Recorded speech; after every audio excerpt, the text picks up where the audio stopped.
Emakhosini bantwana bethonga nyanamkela ku channel yami nesahleli nesalokazi intombi endala uGogo Patricia. So today ngizokhuluma ngabantu abanesithunywa seZulu. Isithunywa seZulu, guys. Woo! Yo, what a beautiful gift. What a beautiful gift one has, you know.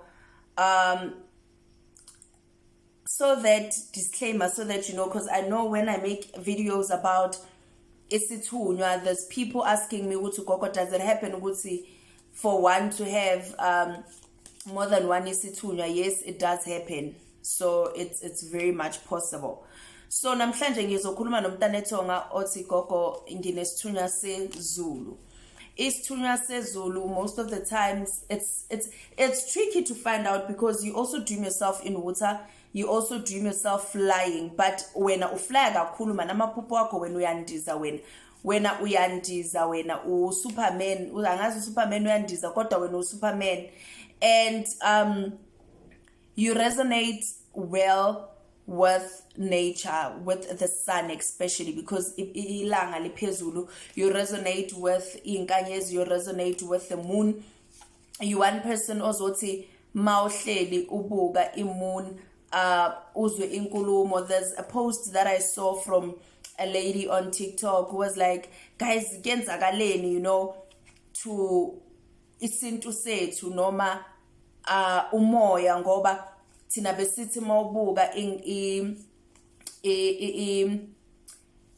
imoon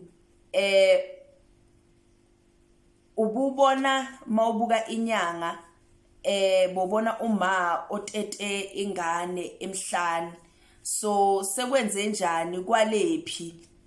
And I laughed because obviously if athi leonto ibiyenzeka asasemncane, it shows ukuthi spiritually speaking beka connected ngoba bewumncane. I mean awulalani, your third eye is open, it's not affected in any way.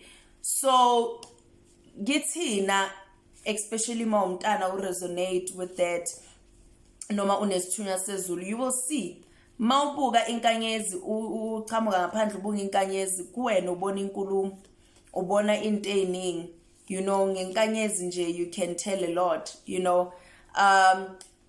Mawunesithunywa seZulu, you somebody who resonates with rain because rainwater comes from above. You resonate nempopoma because impopoma comes from above. You amanzi awuhlukani nawo, uba umuntu ohlola ngamanzi futhi ikhanda lakho liba lula ngoba uyakwazi nokuthi uhlole ngekhanda, and you can hear yourself ukuthi la lemcabango akusase imicabango yami kepha kunenkulumo ekhulumayo. Kodwa mawumntana onesithunywa seZulu, you get to have lots of headaches, lots guys. There's stages to headaches, just that you can't explain it, but the stages to headaches, you have a lot of headaches. Uba umuntu oba nenkinga yamehlo, you know, you've got blurry eyes or blurry eyesight and what so not, and ikhanda lakho lilula man, lilula, udonsa kalula, uthatha kalula, and angazi kodwa yabo uzoba umuntu osebenza ngamanzi, usebenza ngamanzi kakhulu. Amanzi wena nawo amanzi ngeke nize nicabane. Guys, masithi umuntu unikiwe amanzi, we're not only talking about imifula nani. Umuntu onesiphiwo samanzi, amanzi ayasiphumela sonke empompini. Anybody can have access to a tap. Anybody can go buy amanzi esitolo. Kodwa umuntu onikeziwe amandla amanzi uyakwazi ukuthi makawathinta lawo manzi awakhulekele, bese lawo manzi ayakulapha wena. Amanzi awumuthi, you know. Zonke impande zonke izihlahla zidinga amanzi ukuthi ziphile, futhi zidinga nelanga ukuthi zikhule. Uyabona, so sidinga amanzi, sidinga ilanga namanzi siphuma phezulu. So amanzi anamandla ngendlela eyisimanga that people undermine healing with water, not knowing ukuthi, child, you'll never go wrong with water. So uba umuntu okhulekayo, and ema ukhuleka uyazizwa, uzwa ngathi umzimba wakho man, uzwa ngathi uyaphuma emzimbeni, you are on this level, noma usendaweni usesihlalweni esiphezulu ungasiqondi, and you realize when you say amen, so uqedile, so ubuya, so uthi ayibo kanti ngangikuphi kwakenzakalani, ngoba you were elevated.